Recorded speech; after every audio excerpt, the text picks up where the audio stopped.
자, 오늘은 비판적 읽기 네 번째 시간입니다. 페이지 77페이지 독서 역량 기르기, 학습활동이라고 하면 되겠죠. 한번 해보도록 하겠습니다. 자, 먼저 1번 문제는 이 글에 제시된 페놉티콘에 대해 정리해보자. 그러니까 페놉티콘의 원조, 벤담에 제안한 그 페놉티콘을 얘기하는 겁니다. 자, 거기 1번을 보시면 벤담이 제안한 교도소인 페놉티콘의 형태를 써보고 그러한 형태로 설계한 이유를 설명해보자. 우리가 가장 기본적인 그 원형을 잘 이해를 해야 이것이 이제 계속 응용되면서 이제 점점 발전해 나가잖아요. 그거를 이해하기가 더 쉽습니다. 자, 그래서 이 기본형을 한번 살펴보도록 하겠습니다. 일단 형태를 보면 교과서에, 여러분 교과서에 가운데가 빈 동심원 모양이다 이렇게 나와 있고, 그 다음에는 이제 여러분들이 추가적으로 요거를 필기를 하면 될 것 같아요. 필기 좀 내용이 많긴 하지만 여러분들이 알아서 적절히 조금 축약하면서 필기를 해도 될 것 같습니다.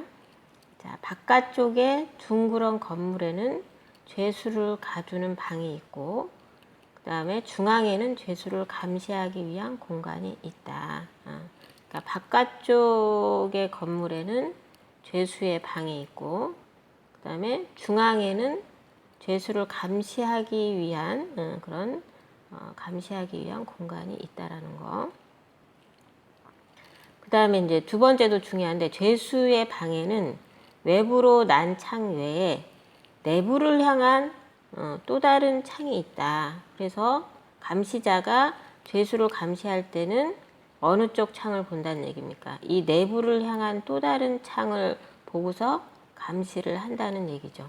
그죠? 그리고 외부로 난 창은 교도소 바깥을 볼 수 있는 그런 창일 것 같죠. 그래서 거기서 환기도 시키고 이런 역할을 하는 거고, 이 내부를 향한 창을 통해서 밖에 있는 감시자가 요 안에 있는 죄소자들을 바라볼 수 있도록 그렇게 설계를 한 겁니다. 그리고 이 죄수의 방은 항상 불이 켜져 있는 그런 상태가 되는 거죠.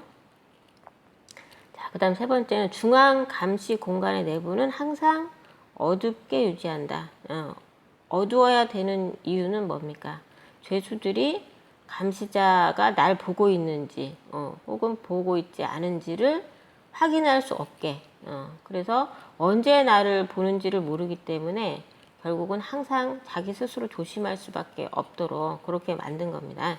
그래서 거기 오른쪽에 이제 설계 이유가 있는데, 그거는 이제 여러분들이 거기대로 필기를 해보면 되겠습니다. 자, 보이지 않는 곳에서 항상 자신을 감시하고 있을 교도관의 시선을 의식해서 그 시선, 결국은 이 시선에 의해서 지배당하는 거죠.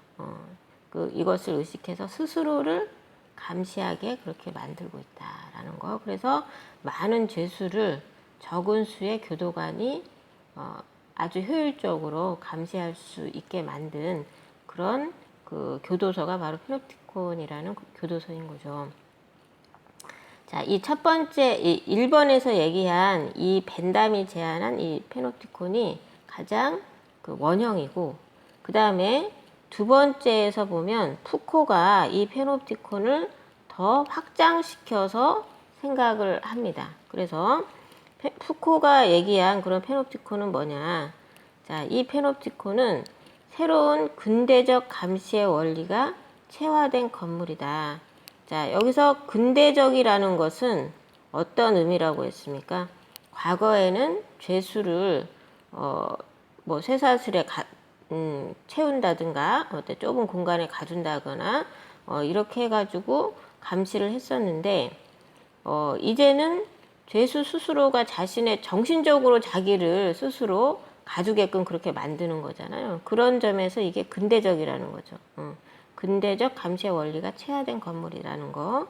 그 다음에 또 푸코가 한 말이, 군중이 한 명의 권력자를 우러러보는 스펙터클의 사회에서, 그러니까 기존의 사회가 스펙터클의 사회였다면 이제는 한 명의 권력자가 다수를 감시하는 규율 사회로의 변화를 상징하는 동시에 그런 변화를 추동하고 있다. 이게 이제 페노티콘에 대한 푸코의 새로운 해석이었던 거죠. 자, 이 스펙터클의 사회와 규율 사회에 대해서는 선생님 비판적 읽기 2에서 이렇게 충분히 얘기를 했었던 것 같습니다. 자, 그 다음에 개인에 대한 근대 권력의 통제가 자, 육체적인 형벌에서 산업 자본주의 인간형에 적합한 자본주의 인간에 적합한 영혼의 규율로 바뀌어 갔음을 보여주고 있다. 그러니까 아까 선생님이 얘기했던 그런 얘기입니다. 자, 그 다음에 세 번째는 모세관 같은 권력. 이 얘기는 아주 그 세밀한 구석구석까지 다 이런 권력이 작동하고 있다라는 걸 얘기하는 거죠. 모세관 같은 그런 권력이 사회 구석구석에 스며들어 우리를 통제함을 보여주는 신뢰로 우리 사회 구조를 보여준다. 그래서 푸코는 교도소만 페노티콘이 아니고 또 뭐도 페노티콘과 같다고 했습니까?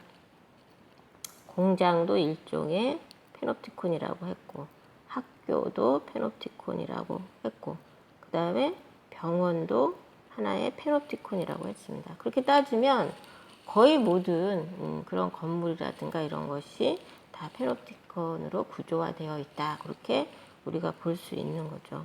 그래서 모세관 같은 권력이다. 이런 얘기가 나올 수 있는 겁니다.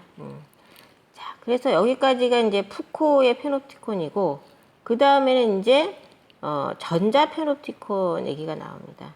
전자 페노티콘의 의미와 유형을 정리해보자라고 하는데 의미는 자, 정보기술의 발달이 가져온 감시 체계로 자, 시선이 아닌 정보가 규율과 통제의 기재가 되는 것. 이것이 전자 페노티콘입니다. 그래서 이 전자 페노티콘이 가능한 것은 결국은 정보 기술의 발달이 있기 때문에 이 전자 페노티콘이 가능한 거죠. 자, 그러면 이 전자 페노티콘의 구체적인 이제 유형을 보자면 일단 컴퓨터 데이터베이스를 통한 감시가 있습니다. 각종 그 컴퓨터에 저장되는 우리에 대한 그런 기초 자료라든가 정보들이 있죠. 그것이 그 전자 페노티콘이 되는 거고 그 다음에 또 되게 많습니다. 보면 예시 답을 보면 폐회로 텔레비전과 같은 전자기기를 통한 감시가 있고 전자지문, 홍채, 얼굴 모양, 정맥 등 생체 인식을 통한 감시가 있고 그 다음에 인공위성과 연결된 위치 확인 시스템을 통한 감시, GPS 그 다음에 휴대전화를 통한 위치 추적 그 다음 기업에서의 소비자 정보의 수집 국가기관에 의한 감시 사설기관에 의한 감시까지 최근에 또 추가된 그런 감시가 또 생겼죠. 우리 코로나19로 인해 가지고 여러분 자가진단 또 해야 되는 거죠. 그런 것도 다 이러한 전자 페노티콘에 들어간다라고 할 수가 있습니다. 그렇죠? 자, 그러면 이제 3번을 보도록 하겠습니다. 자, 다음 활동을 통해 이 글의 내용을 비판적으로 이해해보자라고 했습니다. 자, 그러면 다음의 내용을 다루는 필자의 관점이 과연 공정한지 판단해보자. 자, 여기 보면 현대 사회의 감시와 역감시에 대한 설명을 하고 있는데 이것이 과연 공정하냐. 자, 예시 답을 한번 쭉 읽어보겠습니다. 이거 다 필기하려면 너무 힘들 것 같고 한번 읽어보겠습니다.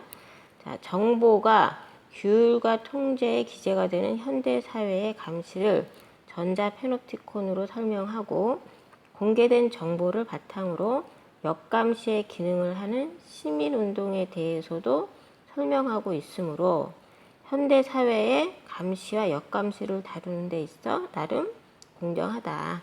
이렇게 판단을 하고 있습니다. 그래서 전자 페노티콘의 부정적인 측면을 많이 얘기를 하면서도 동시에 어떤 시민운동을 얘기하면서 거꾸로 시민운동으로 인해 가지고 우리가 뒤집을 수 있다라는 것을 제시한다라는 점에서 나름 공정하다라고 판단을 하고 있는 거죠. 그 다음에 두 번째, 전자 페놉티콘에 대한 설명은 과연 어떠한가? 자, 보겠습니다. 자, 예시답. 정보 사회에서 긍정적으로 이용되는 측면보다는 그러니까 긍정적인 그런 면에 대해서는 하나도 언급을 안 합니다. 사실 이 글에서는. 그죠? 그런 측면보다는 통제와 감시의 측면만을 부각했다는 점에서 공정성이 다소 결여된 것으로 볼 수가 있다라는 겁니다. 그러니까 예컨대 우리가 복지사회라든가 각종 뭐 정책을 마련함에 있어서 기본적인 이런 데이터베이스가 사실은 많이 유용한 거잖아요. 그리고 코로나로 인해 가지고 자가 진단을 한다거나 뭐 확진자 추적을 한다던가 이런 것들은 상당히 긍정적인 역할을 갖고 있다라고 볼 수 있지 않겠습니까? 근데 너무 부정적인 측면만 전자 페놉티콘에 대해서 언급했다라는 점에서 다소 공정성이 결여됐다라고 우리가 비판적으로 볼 수 있다는 거죠. 네. 그래서 여기까지 하고 그 다음을 보도록 하겠습니다. 자, 두 번째, 전자 페놉티콘을 방지하는 방법에 대한 필자의 주장과 근거를 써보고 그것이 타당한지 판단해보자라고 했습니다. 자, 필자의 주장과 근거를 보면, 자, 정보의 과다한 수집 자체를 금지해야 된다. 자, 요거는 그 전자주민등록증에서 우리가 반대를 해서 그게 이제 무산이 됐다는 그런 얘기 했었고, 그 다음에 생기부, NEIS 같은 경우에 굉장히 그 정보를 과도하게 특정 어떤 집단에서 소유한다라는 거에 대해서 굉장히 많은 반대가 있었다. 그런 얘기 했었습니다. 그 다음에 수집된 정보 데이터베이스에 대한 접근 권한을 더 평등하게 만들어야 된다. 만약에 우리가 수집 자체를 막을 수 없다면 그 수집된 정보에 대한 접근 권한을 더 평등하게 해야 된다. 이렇게 크게 두 가지를 필자가 주장을 했었습니다. 전자 페놉티콘의 어떤 단점 이런 걸 해결하기 위해서 우리가 할 수 있는 일들을 이렇게 얘기를 했었습니다. 자, 그리고 이러한 그 필자의 주장에 대한 근거로는 정보 접근의 비대칭성, 요거는 이제 평등하지 않다라는 의미겠죠. 비대칭성으로 인해 통제와 감시가 일어난다라는 겁니다. 자, 그러면 이러한 필자의 주장과 근거에 대한 타당성을 한번 판단을 해보면, 일단 보편적이고 건전한 상식에 비추어 어긋나지 않을 뿐더러 현재 일어나고 있거나 일어날 개연성, 어떤 가능성이 있는 거죠.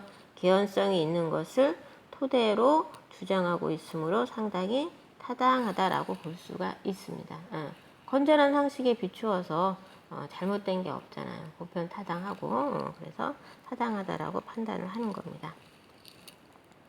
자, 그 다음에 네 번째 보겠습니다. 자, 이 글에서 다음에 두 책을 인용한 부분을 각각 찾아보고 인용이 적절한지 판단해보자 라고 되어 있는데, 먼저 미셀 푸코의 감시와 처벌이라는 굉장히 유명한 책입니다. 그 부분을 이 책에서 인용을 했습니다. 어떻게 인용을 했냐면, 교도소가 공장, 학교, 군대의 막사, 병원과 비슷하고 이것들이 다시 교도소를 닮았다는 것이 놀라운 사실일까라는 푸코의 논평을 이 책에서 그대로 실었습니다. 그러니까 결국은 교도소와 공장, 학교, 군대의 막사와 병원이 거의 구조상 페놉티콘과 똑같은 그런 구조로 되어 있다, 이런 얘기입니다.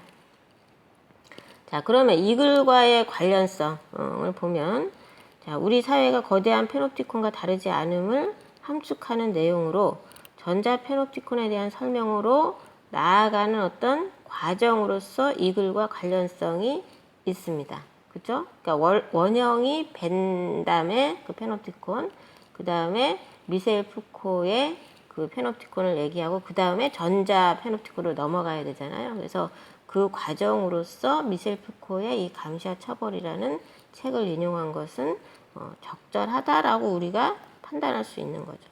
그렇죠? 그래서 여기서 적절하다라고 평가를 했습니다.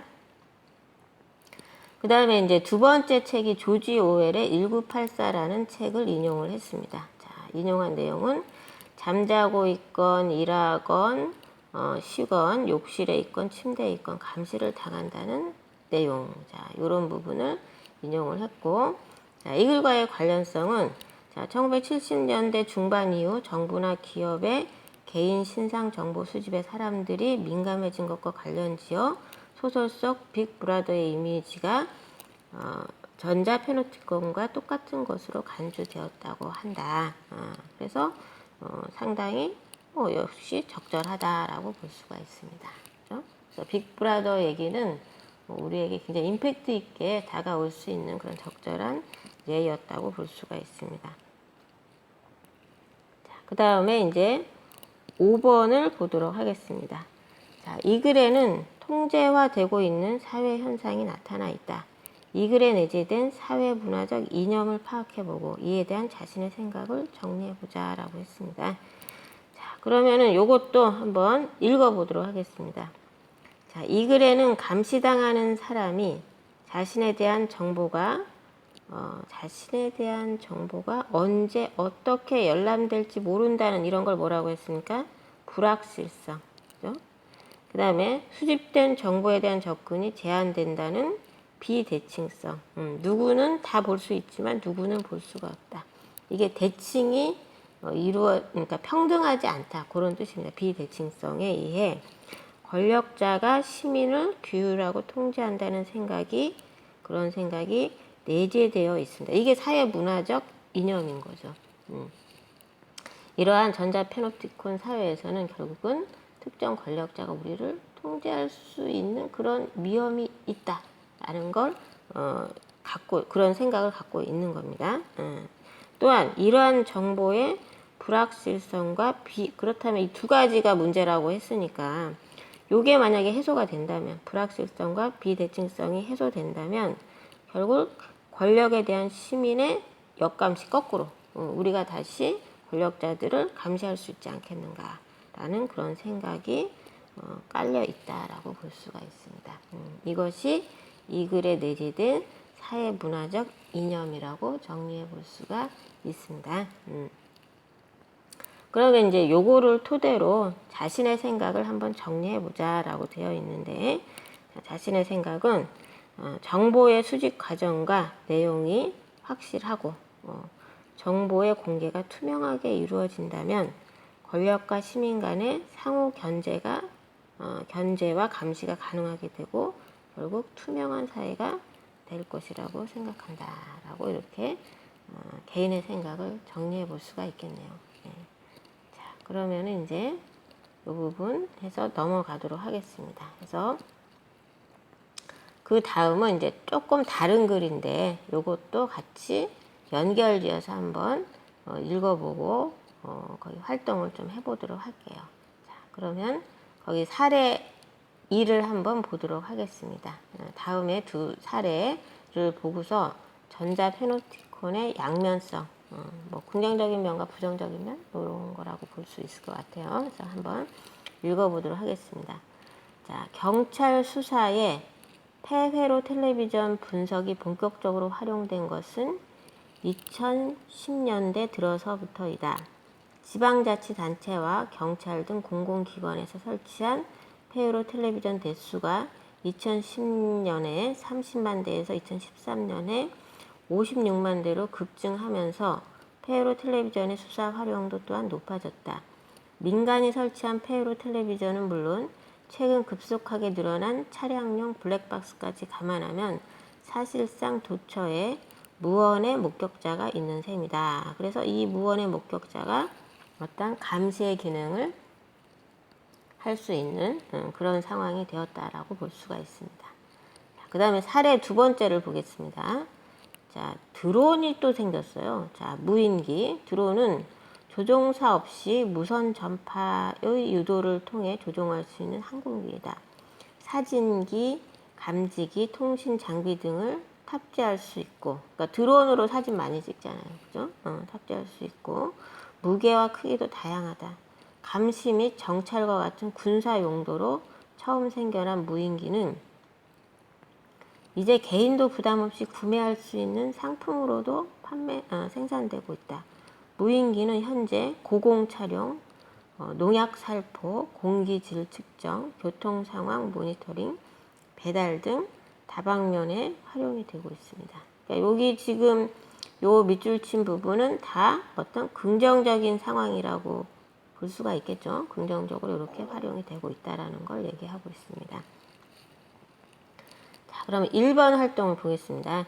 자, 위의 두 사례와 감시와 역감시의 역사의 내용을 참고하여 폐회로 텔레비전과 무인기의 긍정적 효과, 부정적 효과를 써보자. 이게 이제 어떤 양면성을 얘기해보자. 이런 얘기가 되겠습니다.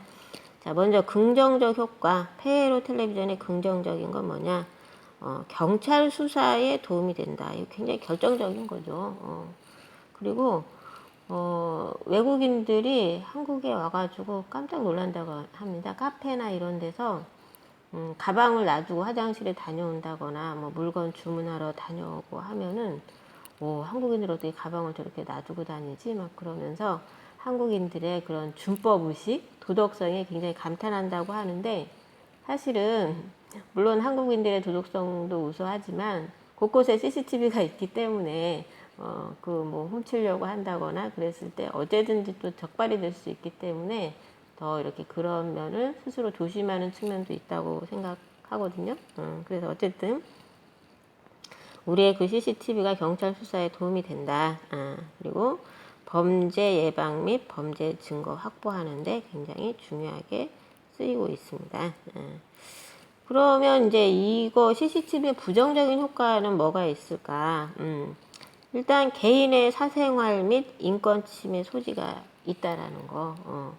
그래서 여러분들도 혹시 이제 우리 학교에 교실에 만약에 CCTV를 설치를 한다면 여러분은 찬성할 것 같습니까? 반대할 것 같습니까?